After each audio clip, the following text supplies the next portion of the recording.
Okay, hi everyone. Today we're joined by Guy Remond, who is a non-exec director, investor and entrepreneur. And Guy has over 20 years experience in the tech, software and consulting and advisory industries. So we're really happy for you to join us today, Guy. Thank you. Yeah, thank you for inviting me. The possibilities behind books, blogs, and we've mentioned podcasts, as we're on one now, they are endless, and it's absolutely something that every company really has to be doing, especially now when remote working has never been more prolific. We cannot have to face-to-face. We must learn how to build relationships online. What do you think? I mean, in my experience, that the main thing that stops people, apart from maybe not fully understanding just the sheer volume of benefits those things can bring, could also be a misconception that they're hard to do. What would you say about the reasons people don't actually put their content out there? The thing I've noticed is that people do hesitate because there is a time investment. So we got around that in a couple of ways. One is that we were prepared to invest that time, and you just have to change your mindset. It's a worthwhile thing to do, and it will pay off. And it will save you money in the long run, and it will help you achieve high growth quicker than if you don't do it.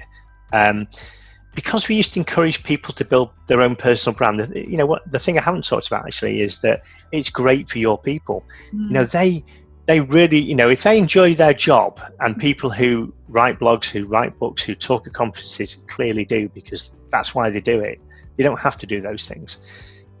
So they love what they want to be, a known name and a known expert, because it's great for whatever they want to do in their future career. Now, hopefully that future career will be with your company. But, maybe after 10 years, 15 years, maybe someone wants to change and they're ready for, and they've built that. So there's something in it for them. Yeah. So what we used to do was we used to give people some time to do this, but we also used to encourage people to spend a bit of their own personal time. So there's a bit of give and take on this. If someone wants to build a personal brand, then by all means give them some company time, but also try and encourage them to do some of this stuff, and they'll have to do some of this stuff so they can get the day job done at their own personal time. And I think once you've got into this, there's two ways of dealing with this when you are actually writing blogs. One is that you just hunker down and you commit maybe an hour a day to doing it, and aim to have a blog a week coming out. And I think that would be probably sufficient. You'll get more and more efficient at writing these and better at writing them. So maybe that time will go down a bit, but allow a certain amount of time. The other alternative, if your time is really short, and you just can't justify the time, then quite frankly you should hire someone like yourself to write these things for you. So basically you should be able to have a podcast written, have a blog written for you by just doing a podcast maybe, and the people with the right skills can take the information and write it into a blog. Even if you're not doing a podcast, get someone to spend half an hour over Zoom, as we're doing, or any of the other plethora of video conferencing systems, and they can do this kind of interview with you, which then forms the basis of the blog. And then all you have to do is spend probably 10 minutes editing it at the end after the first draft, and it's done. And like your company, Georgia, will publish it for you. They'll do everything. So I appreciate, blogs, books, and podcasts. There are easy ways to do it, and like you say, that is something that I help entrepreneurs with as well. Can you tell us just a bit before you go about your book as well? Because the blog's been a big part of what you do, the podcasts are a big part of what you do, but you've also authored several books. Yeah, I mean, this is, we've been very deliberate, both at Cake Solutions, my previous company, and in all the stuff I'm doing now, whether I'm working with other companies or actually starting other companies, in making sure that I practice what I preach. So I've got one small 1 hour read published book around culture. We're obviously just finalising a second book on culture in technical teams, called the Cultural Operating System, and also a company that I founded and I'm a non-exec and investor in, the Startup Factory. We are just embarking actually on writing a book, and we've got the whole team involved. So we have, I think we counted 9 authors altogether. So quite an undertaking where everybody, all the key people in the business are contributing, including a couple of partner companies actually.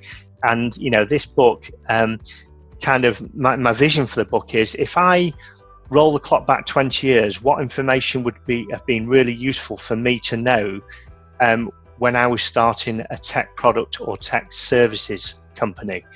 And the book is kind of part of me passing on my expertise to other entrepreneurs who want to start a tech startup company through the Startup Factory, or other companies that I'm working with. And actually, the book can be a accumulation of a series of podcasts and a series of blogs. Mm-hmm. So you can really make the most of this content and deliver it in different ways so that you reach the maximum number of people. By doing a series of podcasts, and from the podcasts generating some blogs, and from the blogs generating a book. Now, don't get me wrong, there is work to be done in between all those things, but it's much reduced compared to as if you were just doing them individually. So I'd encourage people to look at a number of different ways of getting your message out there, whether it be podcasts that people can listen to when they're taking the dog for a walk, blogs that land in their inbox or in the social media feeds when they get up in the morning, or books which people can. I'm a big fan of bite-sized books, so maximum of 2 or 3 hour kind of reads that they can read when they're on an aeroplane, or they can consume certainly within a week of picking the book up if they're reading in the evenings or whatever. So there's a number of things you can do, and you can then I don't do this yet, but maybe it's something I'll consider moving forward. You can look at doing talks at conferences. It was always my team that did the talks because they were the tech experts. I wasn't. However, now in the stuff I'm doing, and I am the expert, so it's me that's producing all this content. And I think talks is an area that I need to look at further down the line. Perfect. Well, Guy, thank you so much for sharing all your knowledge on building your personal brands. It's been a pleasure. Where can people find your blog and more information about you now? Sure. So at the moment, the blog's being published on the startupfactory.tech website. We'll also push it out across social media, particularly on LinkedIn and Twitter, I think in particular, because we're a B2B business rather than B2C.